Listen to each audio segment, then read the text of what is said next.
Bună, dragilor, și bine ați venit la o nouă citire. Dacă titlul te-a atras, înseamnă că ai aici cu siguranță un mesaj pentru tine. Îți mulțumesc pentru că mă urmărești, îți mulțumesc pentru că mi-ești alături. Dacă vrei și tu astfel de citire, te invit oricând cu drag doar pe aplicația de tarot și astrologie Cristina Zurba, disponibilă atât pe iPhone cât și pe Android. Hai să vedem așadar mesaje, ce trebuie să știi pentru tine, pentru casă, în curând, în viitor, ce nu știi pe neașteptate și ce o să te mire. De asemenea, vă reamintesc și de Destiny, aplicația pe care vă puteți întâlni sufletul pereche. Hai să vedem așadar. La baza pachetului avem pajul de bâte și 10 de spade. Uite, e un sfârșit aici. Da? Poate e un moment în care, uite, ai stat bine, te-ai gândit și ai zis gata, da? Pun punct la această situație. Poate să fie, nu știu, și un sfârșit așa care se simte în aer, poate e ceva legat de o persoană apropiată ție, poate e ceva legat de un proiect sau pur și simplu de o etapă, da? Poate este și despre tăcere, despre, uite, gânduri negre, da? Poate e o perioadă în care te gândești, da? Să lași toate aceste stări deoparte și să acționezi practic. De asemenea, cu pajul de bâte văd aici foarte mult entuziasm, văd o conexiune foarte apropiată, fie cu o persoană mai tânără, fie cu un adolescent. Pentru alții, de asemenea, putem să discutăm și despre cineva nou care apare în această situație. 6 de spade, da? Pentru tine. 6 de spade, uite, discută despre un drum. Fie aștepți pe cineva să-ți vină de la drum, fie tu te pregătești aici de o călătorie, dar tot 6 de spade poate să însemne și că în viața ta se simte acest aer de schimbare, da? E un aer care, uite, presupune să acționezi diferit, presupune să accepti faptul că lucrurile se mișcă mult mai repede. Hai să vedem despre ce este vorba. Da? Cavalerul de cupe, ok. Cavalerul de cupe, 4 de cupe. Ei, aici, uite, e cineva care vine către tine sau cineva care, știu eu, ar vrea să se apropie de tine, doar că este o persoană cam plictisită de viață, cam obosită. Acestei persoane nu prea mai place ceva, nu prea mai convine. Mai vreau un mesaj.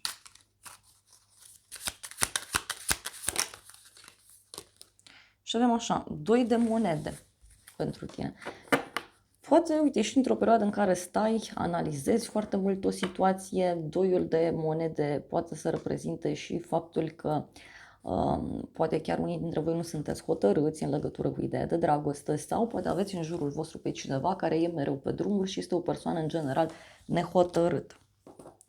Uite, 2 de spade și cineva care nu comunică efectiv. Pentru casa ta avem 8 de bâte. Uite, în casa ta au loc niște discuții foarte importante. Fie este o perioadă în care pur și simplu comunici eficient cu partenerul, cu oamenii din jur. Pentru alții poate să fie vorba și despre faptul că pentru casa ta aici ceva vine rapid către tine. Fie o persoană, fie vin vești. De asemenea, văd multă pasiune, foarte multă energie dinamică aici în plan personal. Deci aici e clar că lucrurile se mișcă foarte rapid. Pentru unii poate să însemne și succes și bucurie. Și avem așa, 10 de bâte, pajul de spade.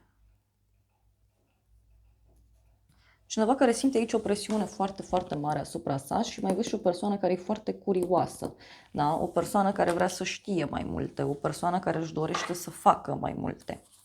Mai vreau un mesaj.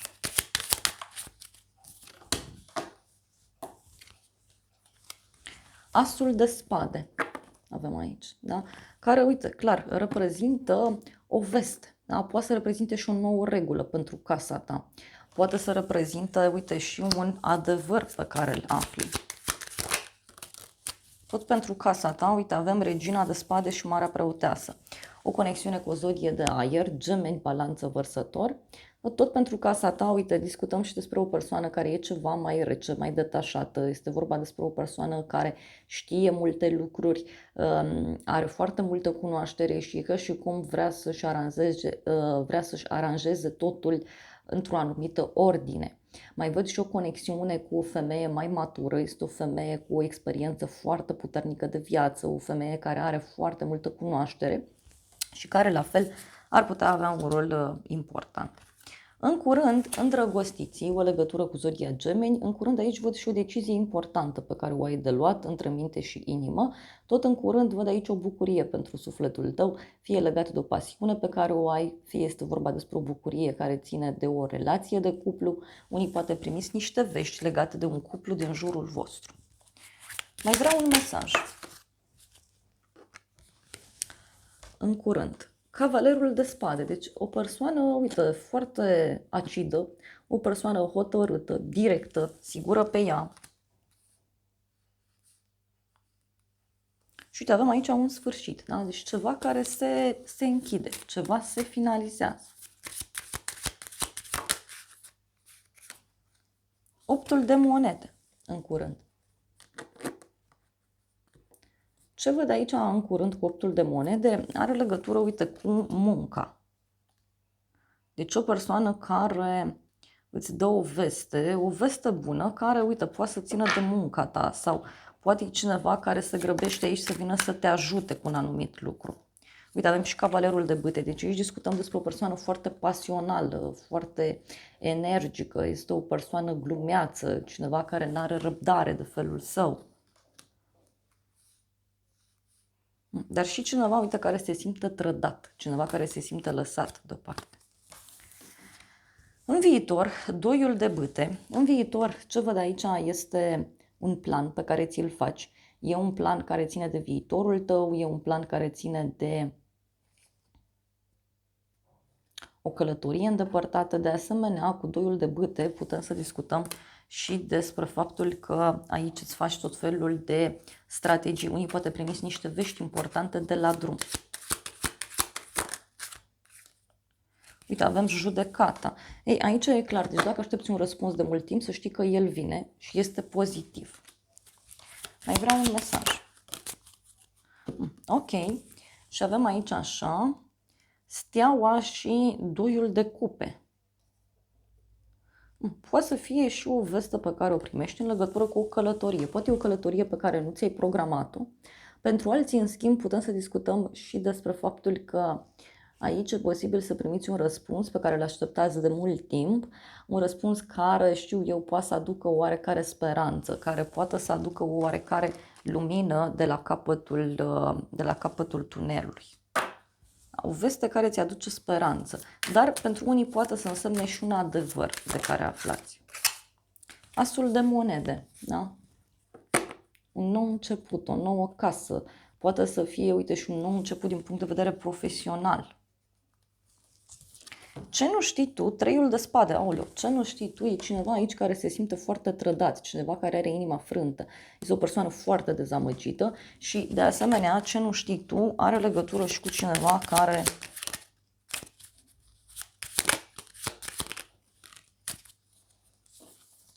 e prinsă pe trecut. Și avem așa, moartea, roata destinului, optul de cupe, o legătură cu zodia Scorpion, mai avem și alte zodii fixe, Taur, Leu, Vărsător.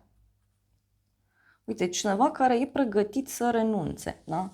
Cineva care vrea să dea la spate, cineva care vrea să renunțe, cineva care își dorește aici să finalizeze ceva. Poate e o persoană care e tristă în legătură cu un sfârșit anume. 4 de spade, 5 de bâte.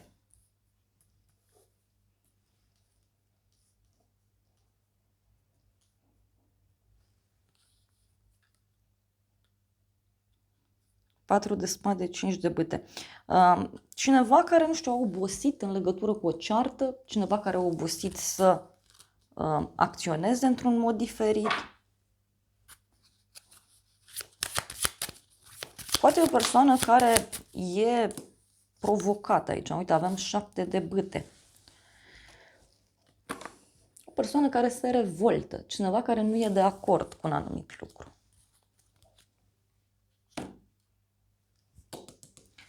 Hai să vedem ce spune acest tarot. De ce e supărarea asta? Ei, supărarea asta are legătură cu o schimbare. Cineva nu e de acord cu o schimbare. Cineva nu vrea să facă un anumit lucru. Cineva nu-și dorește să dea ceva la spate. Și avem hoțul. Este o persoană care se simte trădată, se simte mințită. Uite, dar e o persoană falsă. Da? E o persoană falsă. Hai să vedem. Pe neașteptate, Regina de Spade, o legătură cu o zodie de aer, Gemeni, Balanță, Vărsător. Pe neașteptate, văd aici și o legătură pe care o aveți cu o femeie. Spuneam eu că poate să fie cineva foarte apropiat de casa voastră. Este o femeie mai dură, mai rece. Este o femeie de asemenea cu sufletul ușor încuiat, adică este o femeie mai mult rațională decât o femeie care să acționeze într-un anumit mod. Dar pentru unii pe neașteptate poate să apară și o veste de la o instituție de stat. Da? Avem așa, 9 de monede, Regina de monede, o legătură cu o zodie de pământ, Taur, Fecioară, Capricorn. Deci pe neașteptate aici, uite, niște discuții pe care le ai cu cineva în legătură cu banii, în legătură cu încrederea. Este vorba despre o femeie matură, dulce. Uite, avem 10 de cupe. Poate are legătură cu familia ta. Da? Poate e cineva care te liniștește, cineva care te ajută, cineva care își dorește foarte mult un anumit lucru.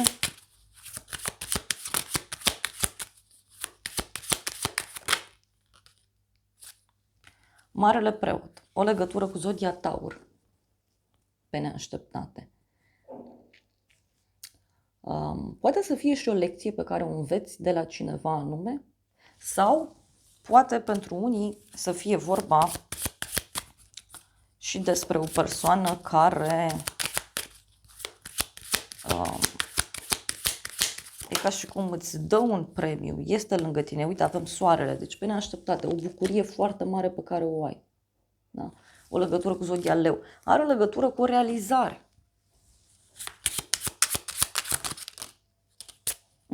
Avem cadou, a primi un cadou. Și avem și călătorie. Ei, pe neașteptate, uite, o invitație undeva la drum. Sau pe neașteptate cineva, uite, îți poate veni în vizită. Dar avem un succes foarte mare, o bucurie foarte mare.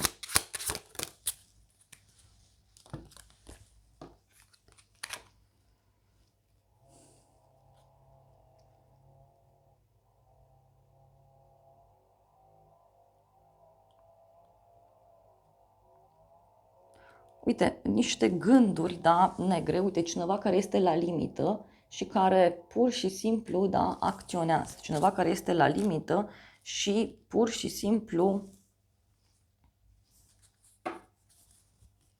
te ajută, da? Te ajută într-o situație.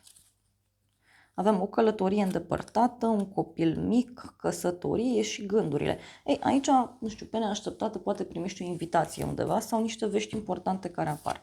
Ce o să te mire 4 de cupe? Un refuz sau o persoană căreia ceva nu-i convine, ceva nu-i place. Tot 4 de cupe poate să reprezinte și o persoană care nu știe cum anume să acționeze sau o persoană care refuză un anumit lucru.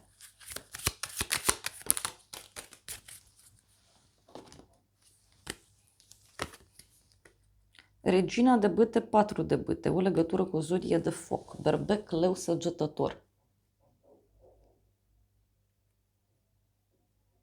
Ce o să te mire?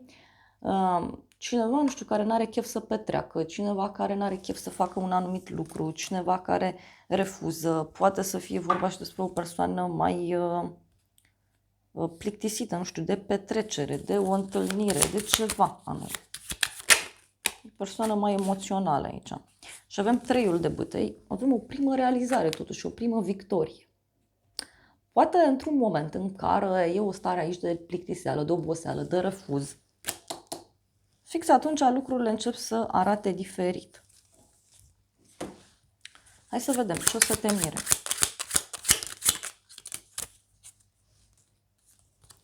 O scrisoare plăcută și bani neașteptați. Ce o să te mire? Niște bani pe care îi primești. Sau ce o să te mire are legătură cu o bucurie foarte mare. Dar avem o femeie bogată și vești supărătoare.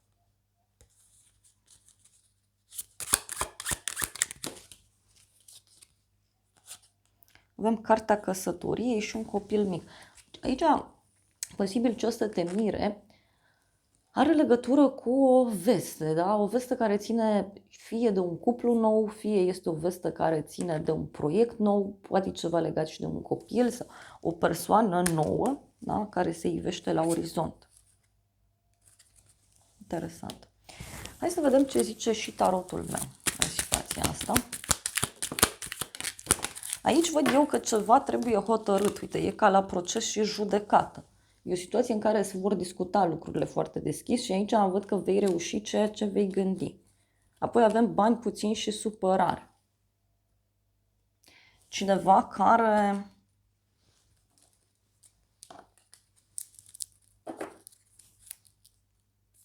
se simte abandonat, se simte lăsat deoparte.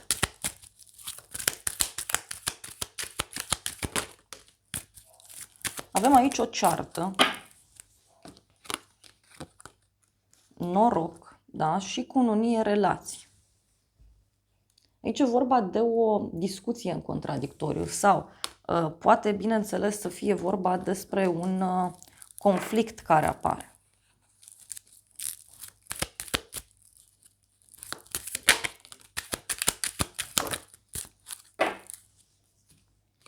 Și avem așa, o bucurie mare, o bucurie mică.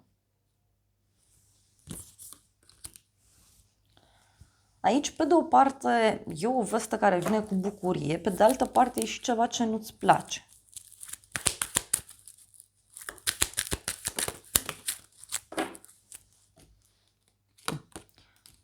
Posibil aici să rămâi surprins sau surprinsă de o persoană vicleană, da? E o persoană geloasă, este vorba despre o persoană care simte nevoia să dea un pas în spate, este vorba despre o persoană care reacționează așa într-un anumit mod. E cineva care reacționează mai mult din invidie, din gelozie. Uite, poate să pună niște piedici persoana aceasta. Sau, știu eu, poate să fie un conflict aici, care să împiedice ceva. E o persoană aici mai conflictuală din fire.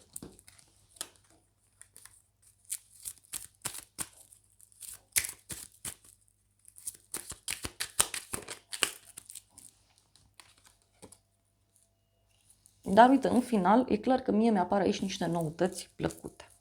Da. Hai să vedem ce zice acest oracol în final.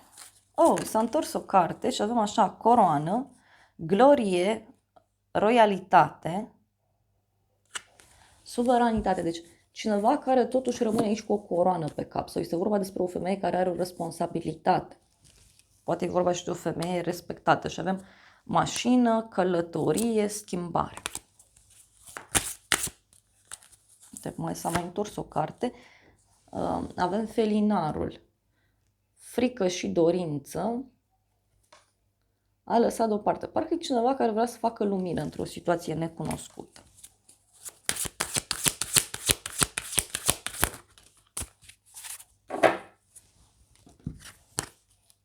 Și avem așa, balanța, justiție și echilibru. Eu cred aici că e vorba de